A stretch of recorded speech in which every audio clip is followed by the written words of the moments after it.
ते प्रामुख्याने आपल्याकडे सुरू आहे. म्हणून तिथे आपल्याला चांगल्या प्रकारची मदत होईल. काय अडचण नाही.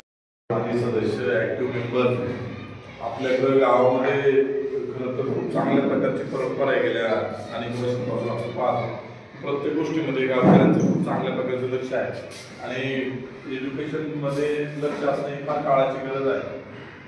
आणि त्या दृष्टिकोनातून मी तर कधी इकडं लक्ष नाही घातलं, पण भविष्यात नक्की घालेन. तर त्या दृष्टीने जर पाहिलं, आता मी थोडक्यात माझ्याबद्दल किती तुम्हाला माहित नाही, पण महाराष्ट्रातली एकमेव शाळा आहे. त्या शाळेत मी शिकवतो. तर तिथे 9 प्रकारचे लॅब आहेत वेगवेगळे. मी मागे स्वतः सर वगैरे इतर मंडळी होते त्यांना सांगितलं होतं, ते येऊन गेले होते माझ्या शाळेमध्ये की तिथे मॅथमॅटिक्सची लॅब आहे, इंग्लिश विषयाची लॅब आहे, भूगोल विषयाची लॅब आहे, संस्कृत विषयाची लॅब आहे, आमच्याकडे सायन्स सेंटर आहे, आमच्याकडे रोबोटिक लॅब आहे, आमच्याकडे AI टेक्नॉलॉजीच्या दृष्टिकोनातून नवीन लोक असतील तर तिथे लोक या पद्धतीने सांगा जिथं जिथं मदत लागेल ती करू. बरोबर आहे. ज्यांच्यापर्यंत ज्याला ती मदत करायची ती करतीलच, आमच्यापर्यंत आम्हाला जी मदत करायची करू. त्याच्या व्यतिरिक्त CSR फंडात जे काही आम्हाला देता येईल आम्ही त्याच्यापर्यंत करू. फक्त शाळेमध्ये चांगलं एज्युकेशन दिलं गेलं पाहिजे. मी जर इकडे राजकारणात दिसलो असतो तुम्हाला तर मी शाळेच्या गेटमध्ये एकदम स्ट्रिक्ट माणूस आहे. ते माझ्याबद्दल माहिती आहे. एक उत्तम प्रशासक आणि माझ्या हाताकडे 100चा स्टाफ आहे सर. तिथं 3000 विद्यार्थी आहे आणि 110 स्टाफ. मी एवढं सगळं एकदम स्ट्रिक्ट भूमिकेमध्ये सगळ्या गोष्टी चालवतो. आमच्या शाळेला माहिती आहे कुठे मुख्यमंत्री माझी शाळा सुद्धा शाळेला सुद्धा शहरात नंबर आमचा. नंतर दिल्लीच्या एक खूपच संस्थेने सर्वे केला महाराष्ट्रातल्या पुणे विभागातल्या प्रमुख शाळा कोणत्या त्याच्यामध्ये उत्तम दर्जेदार शिक्षक केले होते. पहिल्या 10 स्कूलमध्ये पहिल्या माझ्या शाळेचं पहिल्या 10 स्कूलमध्ये 5000 सर्वे केला. श्री छत्रपती शिवाजीराजे माध्यमिक आणि ज्युनियर कॉलेजचं आमचं युनिट आहे. प्रॉपर सांगायचं आपलं असं की शहरात ते शक्य आहे कारण पालक शिक्षण असतात ग्रामीण भागात आपलं ठीक आहे ना. आम्ही सगळे उद्योजक मंडळी आहेत. एक आज डॉक्टर साहेब आहे. डॉक्टर साहेबांचं वैद्यकीय फील्डमध्ये चांगलं कनेक्शन आहे. बरोबर आहे. वैद्यकीय फील्डशी रिलेटेड अनेक हॉस्पिटल्स आहेत आणि डॉक्टर्स आहेत ते सुद्धा त्याच्यामध्ये मदत करतील. खूप चांगल्या प्रकारचे आहे. आमची उद्योजक मंडळी चाकाशी रिलेटेड आहे. त्याच्याकडनं काय मदत करण्याची आहे का पहिला आपण त्या पद्धतीने करू. बाकी गावच्या दृष्टिकोनातून आमचे गोकुळ शेती फार बारकाईने फिरवले संदेशित आहे. बाकी सगळी पूर्ण एकदम अलर्ट आहे बाबा गावाकडच्या राहणाऱ्या लोकांना प्रत्येकाला शहरात जाऊन शक्य नाही हे करण्यासाठी. मी आता पुण्यात हॉस्टेल काढले. उद्देश काय होता की ग्रामीण भागातून मुलगा जेव्हा तिथे येतो त्याची सगळ्यात मोठी अडचण काय राहायची अडचण सगळ्यात मोठी. कारण सगळ्यांना तुम्ही सरकारी हॉस्टेल देऊ नाही शकत. सरकारी हॉस्टेल सरकारी पटत मिळू शकत नाही. हा अदर कॅटेगरीच्या लोकांना मिळू शकेल समजा, पण ओपन आहे ओबीसी आहे तर मिळतच नाही. म्हणून आम्ही तिथे हॉस्टेल्स काढले. उद्देश काय हा प्रामाणिकता. म्हणून मला तुम्हाला सांगायची माझी विनंती आहे की जे जो वेळ देईल त्याला त्याच्यामध्ये सहभागी करून घ्या. त्या कमिटीमध्ये घ्या. जो त्याच्यामध्ये वेळ देऊ शकेल काही थिंकिंग करू शकेल काही विचार मांडू शकेल आणि त्या पद्धतीने शाळेच्या बाबतीत कुठलेही राजकारण येणार नाही. कुठलेही राजकारण आम्ही करणार नाही शाळेच्या बाबतीत. सर तुम्हाला मी म्हणजे वारंवार सूचना पण केली सर का बुवा शाळा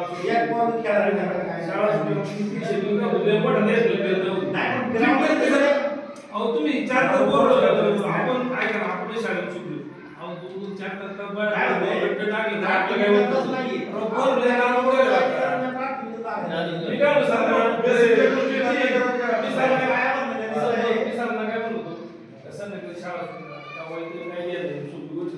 आपलं समजा गाडी लावा 10-15 मिनिटं उद्या आणते जाते ना आपण पळत घरी सुटते. पुढे पहिले कसं होतं एक पिढीचं तास पुढं आता ऍक्शन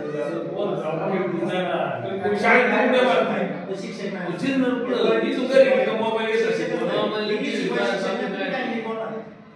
इंग्लिश शिकवायचं प्रॉपर शिक्षणच नाही.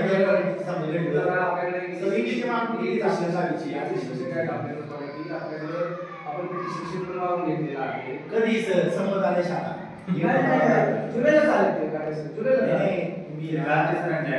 हा त्याच्यानंतर आता परीक्षा होतात. कोणकोणत्या सर आपल्या शाळेत परीक्षा आपल्याकडे शिष्यवृत्ती 500 होते. किती आले एक सांगितलं नाही 500 मध्ये पात्र झाले आपले 8वीला पास झाले. किती महिना दुसरं राज्यात हा त्याच्यानंतर दुसऱ्या तुम्ही सांगा मला एक आयडिया नाही. शिष्यवृत्ती परीक्षा आहे कसा विषय आहे आणि नंतर आपण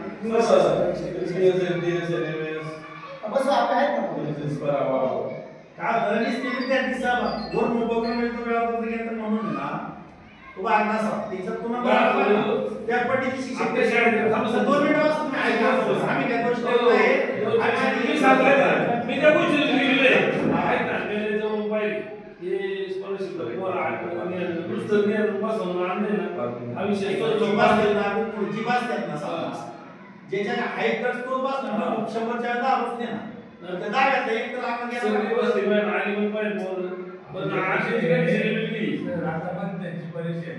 आता चांगलीला आपल्या शाळेत किती पोर आले बदलला विकास काय नाही झाला काय कुठे नाही 7 रिव्हिजन झाले म्हणजे 7 पेपर सोडून झाले आणि मला वाटतं आपलं काहीतरी आता फक्त महिन्यापूर्वी पण त्याचे शिकवायला सुरुवात झाली. आता 4 महिने आम्हाला जानेवारीमध्ये परीक्षा आहे. हा जो गॅप पडतोय ना की आले मोठा गॅप आहे. वर्ष नाही म्हणतो किती पोर आले सर आपले सांगा नाही म्हणतो मग काय करतो आपण हे चर्चा करू नाही आपण गेल्या वर्षी न्यायला चालू केली मी काय म्हणतो तुम्ही आले आणि तुम्हाला विचारतो विषय सांगा काय काय विषय ते सांगा नाही करता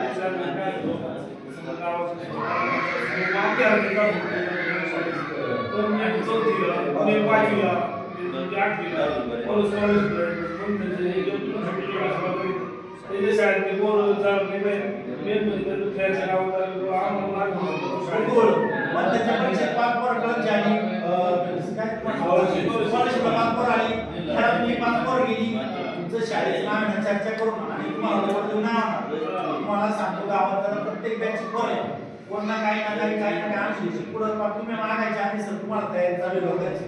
आज तुम्ही शब्द टाकला झालं नाही असं सांगा. आज कॉम्प्युटरला प्रॉपर शिक्षक आहे 8 तास तुमच्या इथे 8 तास सकाळपासून संध्याकाळपर्यंत आणि मग काय ते कॉम्प्युटर पूजा करता तुमच्या जगाला एखादा त्यानंतर पाहिजे ना काय विषय आपली शाळा ते सांगतो शिक्षण संस्था याची ना त्याची शाळा नाही त्याची जबाबदारी नाही शिक्षक घ्यायची. आपली मीटिंग घ्यायची आपली शाळा अनुदान शाळेला समजा मुलं 100 रुपये घ्यायला सुद्धा म्हणजे 1 रुपये सुद्धा शाळेतून शिक्षक किंवा संस्थापना घेऊ शकत. मग हा विषय तुझं समजून हा इश्यू गावात वाचवला समजून सांगते शिक्षक बरोबर आता याच मुद्दा बोलतो समजा ते अनुदान रिपोर्ट पैसे घ्यायचे ना तर ते पण देत नाही कॉम्प्युटर काय ना 2 विषय 50 कॉम्प्युटर 2 विषय आता शास्त्र आधीपासून आहे ना पोरगा आलं ना इंग्लिश मराठी बरोबर कॉम्प्युटर सुद्धा 1 तास त्याचा पाऊण अरे आता जी आपल्या विषयासाठी बोलवली सगळे माझे विद्यार्थ्यांना थोडी फंडिंगची व्यवस्था केली तर त्याच्यातून समजा ₹1,00,000 जमा झाले. किती पैसे पाय बोल लगेच रुपये करू प्रत्येक बॅच ना माझ्या हिशोबाने सरांना अनुभव चांगला कोणत्या बॅचने सारखे शब्द टाकला सध्याला काय 0 मिनिटं द्यायचे काय आता काय होतं आहे ना समजा आता आज कॅश पैसे कॉम्प्युटर सरांनी घेतले कारण 50 कॉम्प्युटर आता ते एक वन टाइम होते आहेत ना आता शिकवायची समजा काही नाही असं मुलगी ठेवली मुलगा ठेवला त्याला 5,000 रुपये पगार.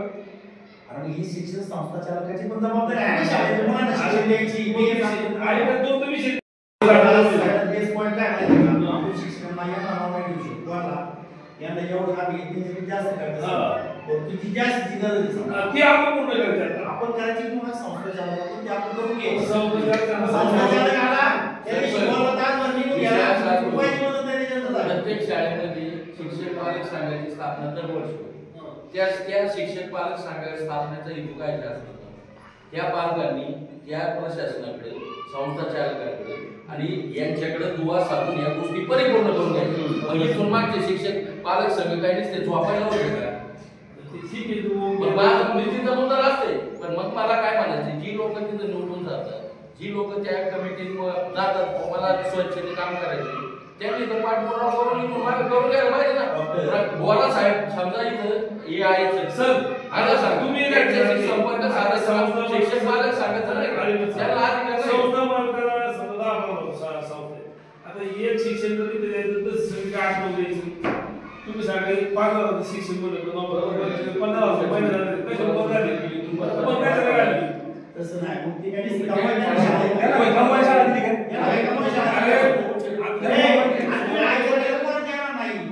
तुम्हाला सांगतो पोर आज शिक्षकांना आहे ना समजतं रे प्रत्येक ऍडमिशनला 5 लागली ना राव जायची वाढी कितीच्या पटीने ताकद लावून पोर गोळा करतात पुढं शाळेची गुणवत्ता लोक काय म्हणतात हे नाही ते नाही जगात नका राहिलंच ना बेसिक नीड समजा पावसाळी स्पर्धा आहे समजा आपल्याला स्पोर्टचा ये मग आपण दरवर्षी तिथे करतो आमचं नाही शाळेत वगैरे या काही परतच नाही आहे पुढं काय चेंजेस आता स्कॉलरशिप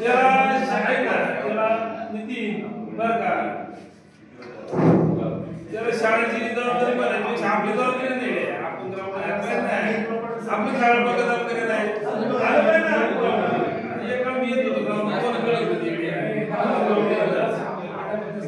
इतर पिरियड आहे समजा आयडॉल आहे चित्रकला आहे इतर पिरियड आहे ते पिरियड मी त्या वर्गाचं स्वतंत्र वेळापत्रक करायचं त्या वर्गात म्हणजे त्या पिरियडला कॉम्प्युटरला जायचं आणि त्याच्यासाठी आपल्याला पुराव्यांचं त्यांनी सांगितलं सेक्शन आहे आमच्या पुराव्यांच्या सेक्शनला ते आपल्याकडे कनेक्ट आहे त्या दुपारी 2 वाजता येतात 2 ते 5 पर्यंत स्वतः जेवढे शाळेत थेरी त्याच्यामुळे तिचं कॉन्टेंट सुद्धा आपण त्यासाठी स्वतंत्र मॅडम बनलेले आहेत आपण काय असं परिवार दुरुस्त जाऊन बसले असं नाही तर त्या प्रॉपर्टी जमणार काय सर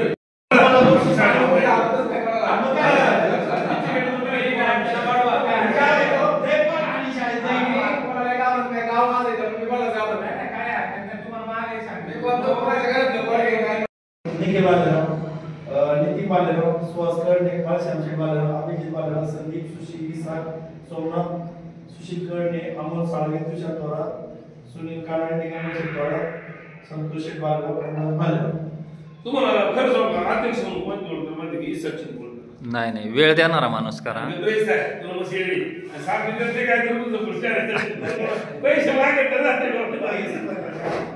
नाही वेळ देणारा माणूस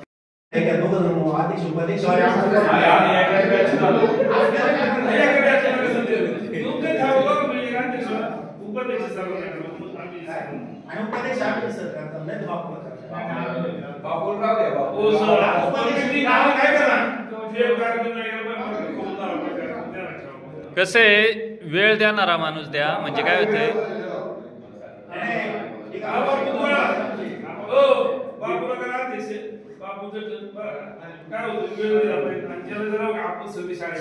आपण सगळे आहेच सहभागी पण वेळ देणारा माणूस सरपंचाने केलं तरी चालेल. आता काय होतं वेळेला बोलत त्या टायमाला सगळ्यांची कॉन्टॅक्ट पाहिजे सगळ्यांचा नंबर एक बापू उपाध्यक्ष राव हे जिल्हा परिषद किंवा तुम्ही एक अध्यक्ष आणि बापू उपाध्यक्ष काय होतं पुढची वेळ पर्यंत मागची पर्यंत वाद्याचं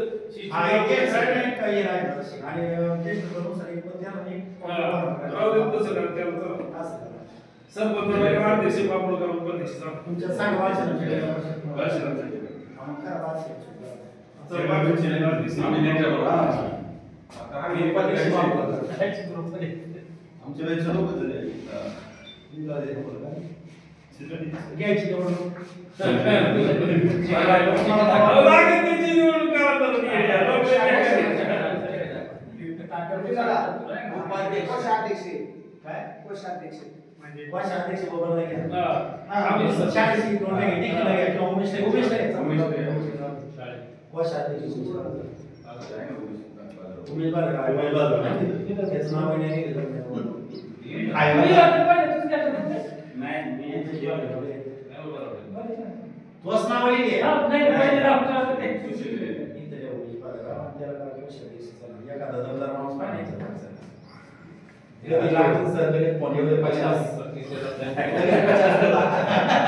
उद्योग व्यवसायवाले सोमनाथ नाही घ्या. अहो बापू उद्योग आहे, उद्योग उद्योग व्यवसाय व्यवसायवाले बापू आहे, बापू मी दोघं उद्योग व्यवसाय त्याच्यात ना.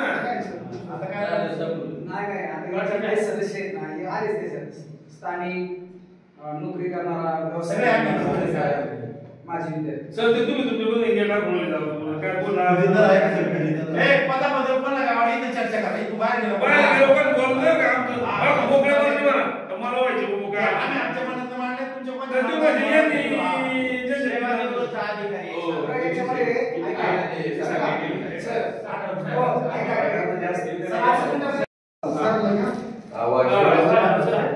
बरोबर सर आहेत ना. सेवानिवृत्त शिक्षक ओके आणि एक अधिकारी सेवानिवृत्त अधिकारी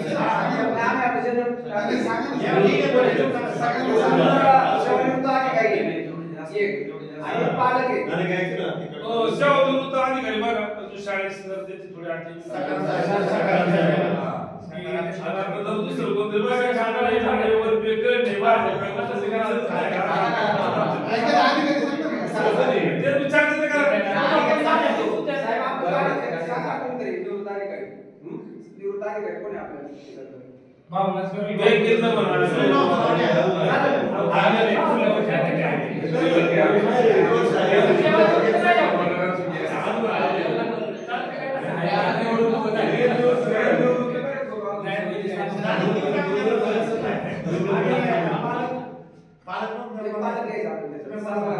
पालक निधी का त्याची मुलगी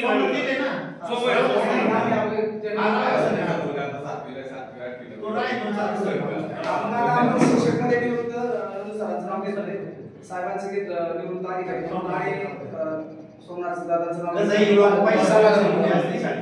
ओके आता याच्यातून 3 नाव कमी हा असं होईल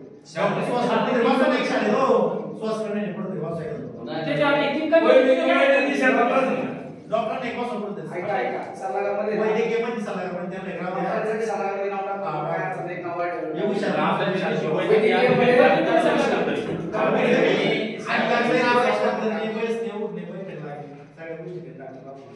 संघाचं नाव कंपल्सरी आहे ते शाळेचं नाव येणार सर ऐका ना म्हणजे हा विषय आज पहिली मीटिंग समजा संघाची मीटिंग असली समजा तू सदस्य नसेल समजा तर माझ्या बरोबरची 2-3 पोरं आली बसायला मी त्यांना घेऊन आलो चला बाहेर संघाची मीटिंग तुमच्या बरोबरची आली तर येऊ त्या काही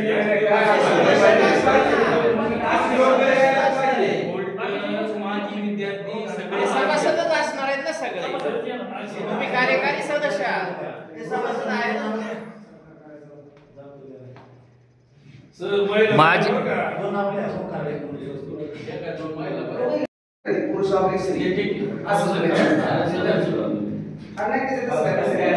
सदस्य बरे काय सदस्य म्हणजे असं काही त्यांनी म्हणलं नाही सर महिला काय कार्यकर्ते द्यावं होतं पैसे पोलीस भरपूर दावा करायचे त्यात बरं काय आता बायकांचा काय विषय घेतला मुली शिकल्या आणि बाहेर गावी जातात बाहेर व्हायचे धंदा आहे अहो, सांगतो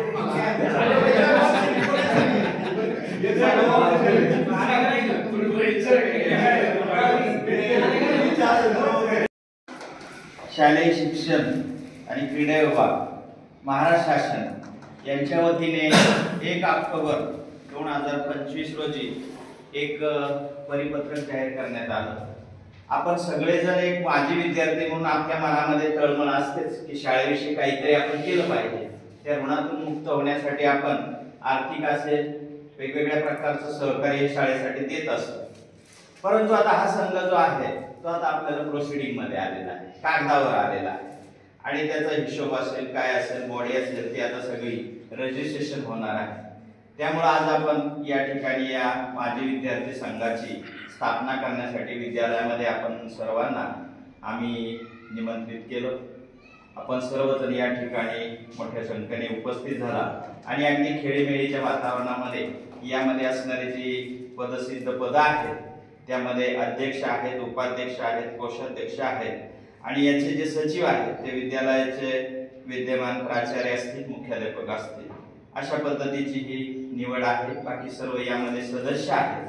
आता यामध्ये आपण निवड केलेले सदस्य आणि हे पद जे आहेत यांची मी नाव या ठिकाणी वाचून दाखवतो. आपण त्यांचा प्रातिनिधिक स्वरूपामध्ये या ठिकाणी सत्कार घेऊया. यामध्ये अध्यक्ष म्हणून सन्माननीय बाळशिराम शेठ भालेराव यांची निवड झालेली आहे। त्यांचा विद्यालयाचे प्राचार्य श्री आरेकर सर यांनी करावा अशी मी त्यांना विनंती करतो। उपाध्यक्ष पुढे बापू इकडे चल।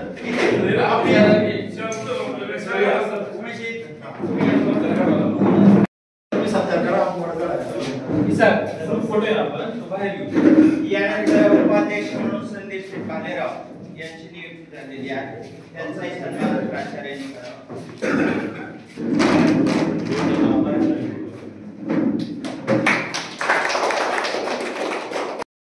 उमेश जी भालेराव यांची नियुक्ती झालेली आहे।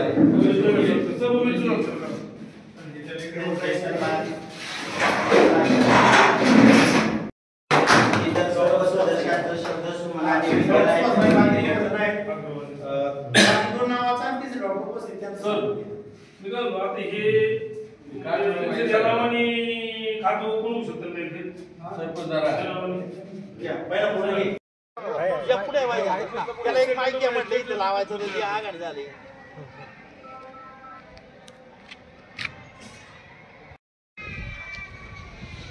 आज कमलदेवी माध्यमिक उच्च माध्यमिक विद्यालयामध्ये महाराष्ट्र शासन शालेय शिक्षण आणि क्रीडा विभाग यांच्या अनुषंगानं जे परिपत्रक जाहीर झाले त्या परिपत्रकानुसार आज विद्यामंदिरामध्ये माजी विद्यार्थी संघ यांची सहविचार सभा या ठिकाणी आयोजित केलेली होती। या सभेमध्ये पालक शिक्षक सदस्य माजी विद्यार्थी सदस्य माजी विद्यार्थी संघ स्थापन करण्यात आला। त्या संघामध्ये सर्वानुमते आज माजी विद्यार्थी संघाचे अध्यक्ष म्हणून या कळमनगरीचे माजी सरपंच आदरणीय बाळशिराम शेठ भालेराव यांची नियुक्ती करण्यात आली। त्यांचे मनापासून हार्दिक अभिनंदन। त्याचबरोबर या पालक शिक्षक संघाच्या माजी विद्यार्थी संघाच्या उपाध्यक्षपदी संदीप भाऊ भालेराव यांची निवड करण्यात आली। त्यांचे विद्यालयाच्या वतीने हार्दिक अभिनंदन। आणि त्याच पद्धतीनं या ठिकाणी माजी विद्यार्थी संघाच्या कोषाध्यक्षपदी उमेश भाऊ भालेराव यांची सर्वानुमते निवड करण्यात आली। आज या पद्धतीनं विद्या मंदिरामध्ये माजी विद्यार्थी संघ या ठिकाणी जाहीर झालेला आहे। माजी विद्यार्थी संघाची स्थापना झालेली आहे। या पुढच्या काळामध्ये सर्व या शाळेतून शिक्षण घेऊन गेलेले बाहेरगावी गेलेले स्थानिक असलेले सर्व माजी विद्यार्थी या विद्यामंदिरामध्ये भविष्याच्या काळामध्ये एक चांगल्या पद्धतीनं गुणवत्तापूर्ण विद्यार्थी घडण्यासाठी सुसंस्कृत पिढ्या घडण्यासाठी निश्चितपणाने सर्वजण एक दिलाने एक विचारानं या ठिकाणी चांगल्या पद्धतीनं भविष्य काळामध्ये काम करतील अशा पद्धतीचा त्या ठिकाणी विश्वास या ठिकाणी व्यक्त करतो। त्याचप्रमाणे या माजी विद्यार्थी संघाच्या सल्लागारपदी या ठिकाणी डॉक्टर सुहाजी कहडणे यांची नियुक्ती झालेली आहे। त्यांचे हार्दिक अभिनंदन। त्याचप्रमाणे या माजी विद्यार्थी संघाच्या खजिनदारपदी पत्रकार आदरणीय इसाबाई शेख यांची निवड करण्यात आलेली आहे। त्याचप्रमाणे या संघाच्या सल्लागारपदी या ठिकाणी याच नगरीचे आदरणीय सुनीलदादा कानडे यांची निवड त्या ठिकाणी झालेली आहे। त्यांचे हार्दिक अभिनंदन। त्याचप्रमाणे सल्लागारपदी या ठिकाणी निवृत्त प्राचार्य या ठिकाणी आमचे गुरु आदरणीय नंदकुमार भालेराव सर यांची नियुक्ती झालेली आहे। अशा पद्धतीने एकूणात सर्व या ठिकाणी सदस्य आणि पदाधिकारी सर्वांच्या सहविचारानं एक मनानं या ठिकाणी निवडले गेलेले आहेत। निश्चितपणे हा संघ या पुढच्या काळामध्ये निश्चितपणे हे विद्यामंदिर तालुक्यामध्ये नव्हे तर जिल्ह्यामध्ये नावारूपाला येईल अशा प्रकारचा या ठिकाणी विश्वास करतो। सर्व सदस्यांना सर्व पदाधिकारी निवड झाली त्यांना त्या ठिकाणी मनापासूनचं हार्दिक अभिनंदन करून भावी वाटचालीसाठी हार्दिक शुभेच्छा।